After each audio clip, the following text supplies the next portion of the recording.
오늘은 맥주 감사 주일로 보냅니다. 오늘 열왕기상 17장 13절부터 16절까지의 말씀을 가지고 공급자 하나님이라는 제목으로 말씀을 증거하겠습니다. 열왕기상 오늘 본문 17장 13절부터 16절까지의 말씀을 좀 이해를 하기 위해서 전체적인 내용 아시죠? 엘리야가 사렙다 과부에게 가서 음식이 거의 없었던, 거의 떨어졌던, 그래서 밀가루 한 줌밖에 없었고, 그 사렙다 과부는 또 그것을 가지고 마지막으로 떡을 해먹고 아들과 같이 먹고 죽기 직전에 있었던 그 과부에게 찾아가서 엘리야가 기도를 해주고, 또 가뭄이 멈추는 그 날까지 기름과 또 밀가루가 떨어지지 아니하겠다라고 하는 그 약속의 말씀을 해줍니다. 그리고 그대로 인용이 되죠. 여러분, 이게 전체적인 내용입니다. 오늘 본문의 내용입니다.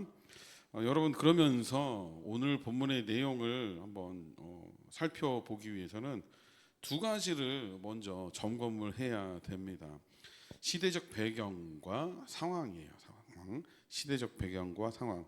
첫 번째로 우리가 살펴봐야 될 것은 시대적 배경입니다. 여러분, 엘리야 선지자가 활동했던 이 시대가 어느 시대죠? 북이스라엘 왕조 가운데에 일곱 번째 왕인 아합 왕이죠. 그렇죠? 여로보암, 나답, 바사, 엘라, 시므리, 오므리, 아하시아, 이렇게 계속해서 이어지는 그 왕조 가운데에 북이스라엘의 19개의 왕조 중에 일곱 번째 왕조가 바로 아합 왕이죠. 그 시대적 배경을 담고 있다라는 것 기억하시고, 또 두 번째로는 아합 왕의 그 아내가 이세벨이라는 것, 그리고 두 번째로는 이 상황이에요. 상황. 계속해서 이스라엘 백성들 가운데 또 국제적으로 보게 되면 계속해서 가뭄이 일어났던, 기근이 일어났던 상황이라는 거예요. 그런데 이 상황에서 보게 되면 이 지리적 상황을 좀 봐야 되는 거예요. 여러분, 이 지역이 어느 지역입니까? 바로 시돈에 속해 있는 사르밧이라는 지명이에요. 우리 한번 방송실에서 한번 보여주십시오. 시돈과 사르밧이 지니는 의미가 무엇인지에 대해서 한번.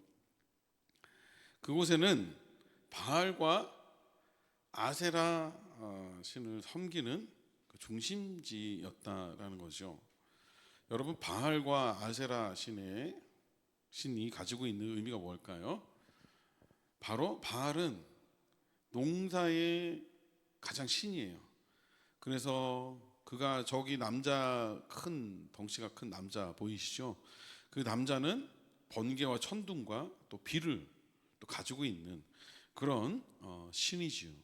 그래서 농사 지을 때 필요한 바람과 또 비, 이런 모든 것들을 저 바알에게 또 절하고 제사를 드림으로 인해서 도움을 받았던, 그리고 아세라 신은 어떤 신입니까? 바로 풍요. 그래서 다산과 또 출생의 신. 그래서 옆에 보게 되면 가슴을 다 드러내고 있는 저 여인이 아세라 신이죠. 여러분, 이런 상황 속에서 바알과 아세라 신을 섬겼던 이 시대적 배경, 또 상황으로 보게 되면, 또 두 번째 지리적 상황으로 보게 되면 시돈 땅에 있는 사르밧 과부에게 가서라고 얘기를 합니다. 그 시돈이라는 게 어떤 지역일까요? 지금의 말로는, 지금의 지형으로는 레바논 지역이에요. 레바논 지역. 요 지중해 해안가 지역입니다. 해안가. 그런데 이 시돈이라는 뜻의 그 단어의 뜻은 무엇인가 하니 바로 물고기를 잡다, 수확하다, 이런 뜻을 지니고 있는 지역의 이름이 바로 시돈입니다. 그러니까 해안가에 위치한 이 지역이니까 물고기가 또 어획량이 풍부했겠죠. 또 사르밧이라는 단어를 좀 생각해 볼 필요가 있습니다. 왜 하나님께서는 시돈의 땅에 있는 사르밧 과부에게로 가서 그 과부를 만나게 하셨을까라는 거죠. 성경에서 지명과 또 사람 이름과 시간과 이런 모든 것들을 눈여겨봐야 됩니다. 여러분, 사르밧이라는 것이 어떤 지명의 뜻일까요? 녹이다, 재련하다, 단련하다 이런 거예요. 그러니까 이 철광석이 많이 나왔던 그 곳이 바로 사르밧이라는 거예요. 금속 관련 재련하는. 그러니 이 시돈 땅과 이 사르밧이라는 이 단어를 생각하면 정말로 너무나도 완전한 풍요로움이에요. 그리고 방금 우리 화면에서 보였듯이, 우리 방송실 화면 좀 한번 보여주세요. 아까 이 바알과 아세라 신이 지니고 있는 그 조건이라는 것은 가장 완벽한 조건이라는 거예요. 사람들이 살기에 완벽한, 농사짓기에 완벽한, 그리고 살아가기에 너무나도 완벽한 조건이 바로 이 두 가지 조건이죠. 바알과 아세라 신을 섬겼던. 그리고 두 번째로는 이 시돈과 사르밧이라는 이 지명을 통해서 그 상황을 알 수가 있다라는 거죠. 그런데 여러분, 우리가 잘 아는 것처럼 그럼에도 불구하고 그 상황이 풍요롭습니까? 풍요롭지 않습니까? 풍요로울 수 없죠. 기근이 임해요. 엘리야 선지자가 예언을 합니다. 그런데 그 예언하는 그 예언이 기근이 극심하리라는 예언이지요. 그 예언의 말처럼 정말로 기근이 극심하게 일어났고 많은 사람들이 아사 직전에 놓여 있었던 그 상황이 바로 그 상황이었다라는 거죠. 그렇다면 우리 믿는 자로서 먼저 우리가 좀 생각해 봐야 할 것은 바로 왜 기근이 그렇게 심했느냐라는 거죠. 정답이 뭡니까? 바로 영적인 타락으로 인한 하나님의 심판이라는 거예요. 우리나라 지금 국제 정세가 참 미묘하게 움직여지고 있지요. 중국과의 관계, 북한과의 관계, 또 대만과 중국과의 관계, 언제 전쟁이 일어날지 정말로 마음속에 그런 생각하고 있지 않습니까? 이 전쟁을 준비해야 되나? 뭐 그런 생각 들지 않습니까? 여러분, 국내 정세는 어떻습니까? 너무나 또 혼탁한 이 국내 정세, 서로 헐뜯고 누가 진실인지 누가 거짓말하는 건지 정말로 알 수가 없는 이런 이 부조리와 부도덕함과 이 어두움과 혼탁한 상황 속에서 우리가 살아가고 있는데, 이런 모든 상황을 보게 되면 믿는 자들이 해야 되는 것이 한 가지가 있으니 그것은 무엇인가 하니 바로 회개하는 일이에요. 하나님은 이스라엘 백성들을 통하여서 영적으로 신앙적으로 하나님을 멀리 떠났기 때문에 그들에게 시련을 주신 거예요. 우리나라도 마찬가지입니다. 하나님 앞에 정말로 바로 세워져야 될 줄 믿습니다. 아멘이죠? 여러분, 그렇다면 이렇게 다시 본문으로 돌아와서 가장 완벽한 조화를 이루고 있는 이 상황 속에서 기근이 일어났단 말이죠. 여기서 첫 번째 우리가 기억해야 될 것은 모든 상황과 역사와 모든 것을 주관하시는 분은 바로 하나님이시고, 그 상황 속에서 우리가 무엇을 해야 하냐면 깨어 근신하여 하나님을 바라고 하나님께 엎드려 기도해야 된다는 거예요. 굉장히 중요합니다. 여러분, 더 우리가 눈여겨봐야 할 것은 이 시돈 땅이라고 하는 그 상징성이 과연 무엇인가라는 거죠. 그 시돈이라는 그 땅에 그 고향이 그 시돈 땅이라는 그 한 여자가 있어요. 시돈 땅이 고향인 사람, 바로 이세벨이에요. 여러분, 시사하는 바가 크지 않습니까? 그 우상이 만연한, 우리가 생각하는 그 우상이 뭐예요? 성경에서 말하는 우상이 뭡니까? 하나님보다 그 어떤 것을 더 위에 세워놓고 섬기는 것 자체가 우상 아닙니까? 이 정말로 우리가 이 세상에서 예수 그리스도 하나님 복음을 떠난다면 정말로 그 어떠한 세상의 완벽한 조합일지라도 그곳은 기근의 땅이라는 거. 기근의 땅. 첫 번째 깨달음이 바로 그거예요.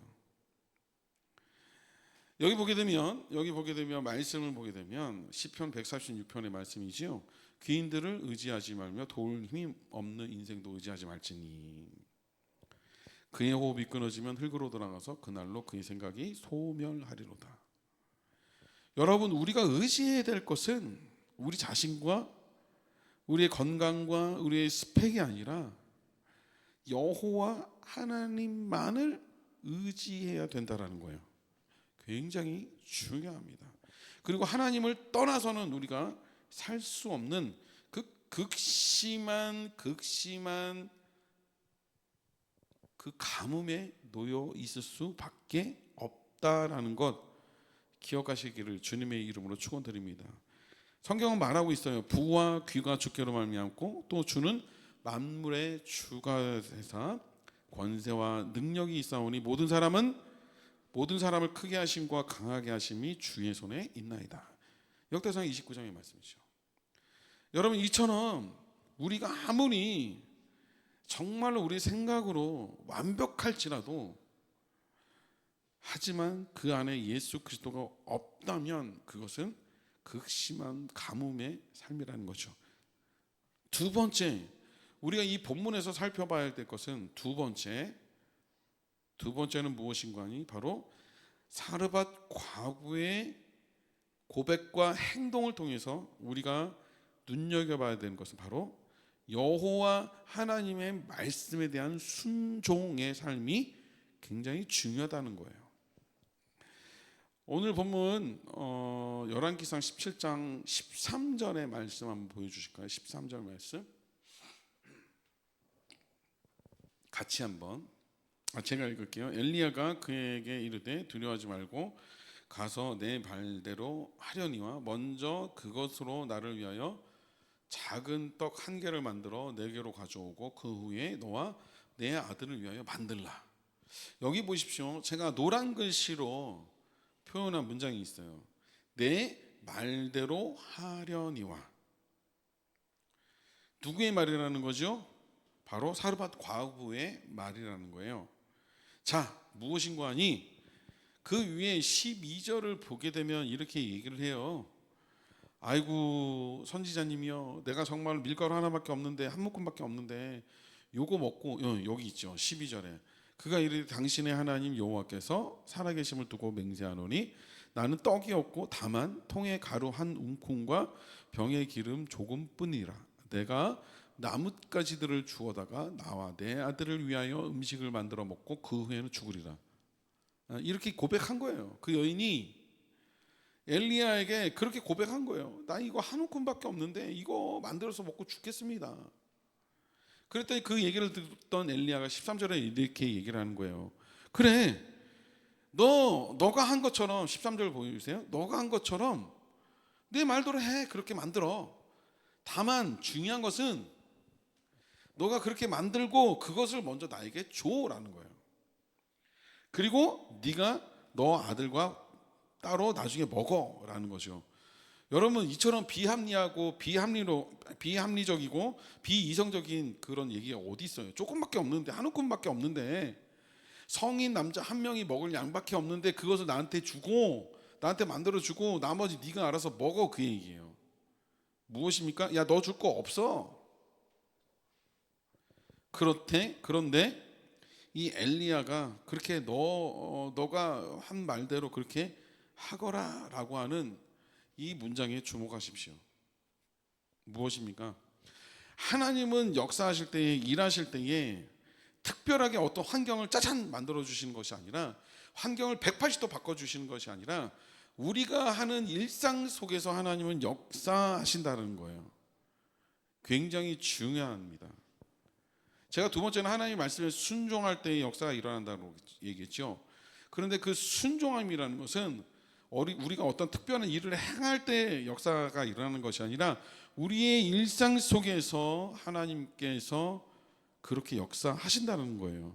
여러분, 13절에는 내 말대로, 그런데 자기가 하고 싶은 그 행동대로 했는데 14절부터는 바뀝니다. 완전히 바뀌어요. 14절에 제가 읽어드릴게요. 이스라엘의 하나님 여호와의 말씀이 나 여호와가 비를 지면에 내리는 날까지 그 통의 가루가 떨어지지 아니하고 그 병의 기름이 없어지지 아니하리라 하셨느니라. 이제는 인간의 말이 아니라 이제는 이 사르밧 과부가 여호와의 말씀을 듣고 순종하는 그런 삶으로 바뀌고 있는 거예요.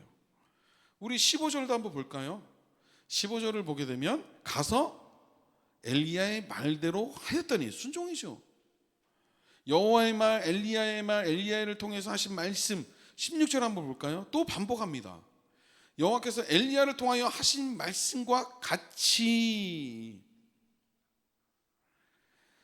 여러분, 무엇입니까? 우리 일상 속에서 작은 일일지라도 그 삶 가운데에 여호와 하나님의 선포되어지는 그 말씀들을 순종하기만 한다면 어떠한 기근이 일어날지라도 하나님은 그 삶 가운데에 기름과 밀가루가 떨어지지 않게 해주신다는 거예요. 할렐루야. 믿음이 어떻게 실제적으로 어떻게 우리 삶 가운데 믿음의 열매들이 어떻게 맺혀지는지에 대해서 보여주고 있다는 거죠. 여러분, 우리가 처해져 있는 그 상황이 비록 시돈과 사르밧 그 지역입니까? 아니면 우리가 정말로 살아가고 있는 모든 삶 가운데서 바알과 아세라와 이 하나님을 멀리하고 있는 우리 죄악된 모든 모습입니까? 그럼으로 인해서 기근이 일어났다면 우리가 먼저 꿇어 엎드려 회개해야 되는 것이고, 두 번째로는 여호와 하나님의 말씀 앞에 돌아서야 된다라는 거예요. 아무리 가장 완벽한 조합일지라도 하나님의 시선으로는 그것이 가장 불쌍한 조합이고, 그것이 가장 어리석은 조합이고, 그것이 가장 연약한 조합일 수 있다는 거죠. 해서 엘리야를 통해서 보여주시고자 하셨던 하나님의 사역은 하나님의 신실하심을 나타내 보여주는 것과 하나님께서 자기의 백성을 돌보시며 공급하신다라는 사실을 보여주고 계신다라는 거예요. 여러분, 하나님은 우리들에게 그분의 약속을 신실하게 이행하시는 분이십니다. 여러분, 우리가 방금 선포했던 것처럼 이 열왕기상 17장의 14절과 15절, 16절에 나타나 있는 이스라엘의 하나님 여호와의 말씀이 또 15절에 엘리야의 말대로 하였더니, 그리고 마지막 절 16절인 여호와께서 엘리야를 통하여 하신 말씀과 같이 라고 하는 여호와 하나님의 말씀을 그렇게 강조하셨던 그 이유와 목적을 우리는 마음속에 깊이 새겨야 될 줄 믿습니다. 여러분, 우리 자녀들 말 잘 들어요? 말 잘 듣습니까? 그렇지 않죠. 너무나도 힘들어요. 어떤 강의를 들었더니 그 자녀들 중에 남자애가 둘이 있다면 그 저주받은 가정이라면서요.